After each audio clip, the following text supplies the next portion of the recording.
Hi, this is Ronnie, and today I wanted to share something slightly different. So it's not just going to be me performing a workout, sharing the strategy beforehand, and then doing the aftermath.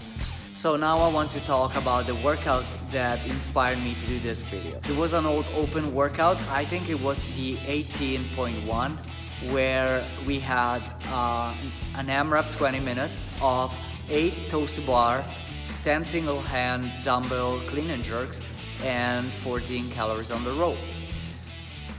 The reason why I wanted to retest it is because I obviously wanted to go for a better score, but also because the last time that I did it, I utilized the hustle bike instead of the rower because there were no rowers left. So that's why I wanted to retest it with the rower.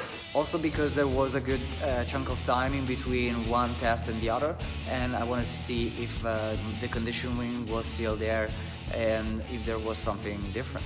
So what I did differently is, okay, the rower was one part, and I noticed that having grips on would interfere with transition because I had to rotate them, otherwise it would create some interference with the clean and jerks, especially when I was changing hand.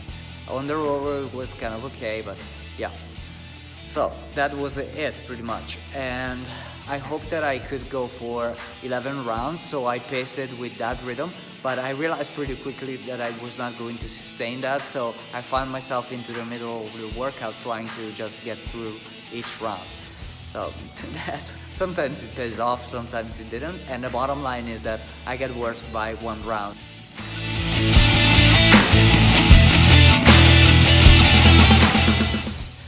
I wanted to share the reasons why I think it's important to redo some workouts or retesting some workouts. So yeah, this might be obvious, but there are a couple of nuances that maybe you didn't think of it, and I hope to give value with that. So the reason number one is obviously because I want to beat my own score. For example, I've been working on some stuff in my training. I want to see if it pays off on an actual workout, and I can see it reflected on a score. That's the primary reason. Reason number two, I think it's important to, for example, if you want to test it in different conditions, maybe you did a strength work piece before doing a cardio workout and you want to see if you can perform it as well as you did the previous time with tired legs, for example, or maybe with some intervals before and you want to do it with another condition. Maybe you did some grip work and you want to see how you would perform a certain type of gymnastic movement, for example. That's different conditions. Or maybe you want to test it in the morning or in the evening because it makes sense to do that.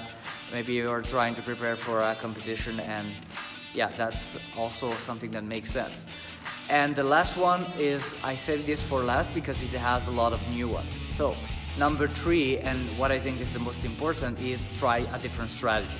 So different strategy can be having a different pacing, maybe starting off a little bit slower in the beginning and try to hang on. Or maybe, I remember one time I did an open workout and I started off conservative, but I realized it was too much conservative and I was not satisfied with the result. I felt that in the end I could have gone for more.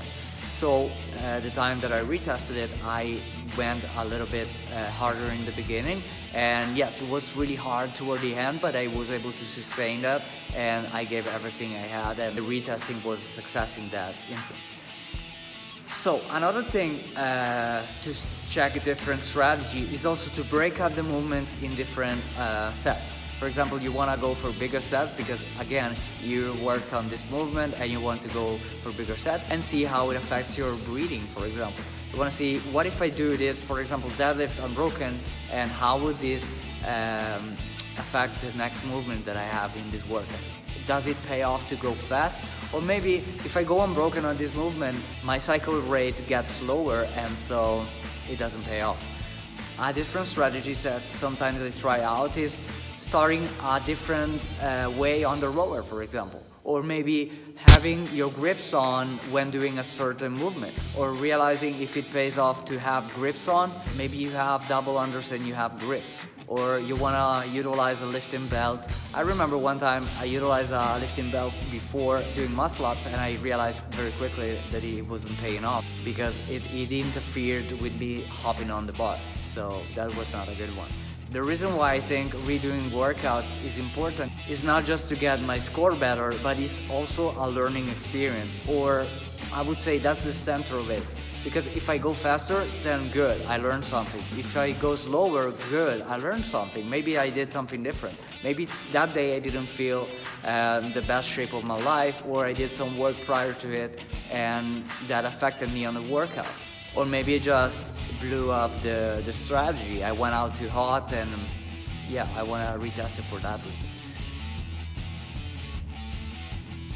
So to finish this video, pretty much the summary is the reason why I wanted to retest it was because I wanted to go for a better time. I had different conditions because I did some weightlifting before my legs were tired, and also because I wanted to utilize grips and see how or if it was being a game changer, or at least it would affect me. So yeah, that's pretty much it, and I hope to see you in the next video. If you like this video, I would appreciate a thumbs up, and also it would be cool if you can share some of your experiences with retesting, or if you did this workout and you want to share your scores, or if you never did it, you can test it and share your strategy. Until then, I hope to see you in the next video. Bye.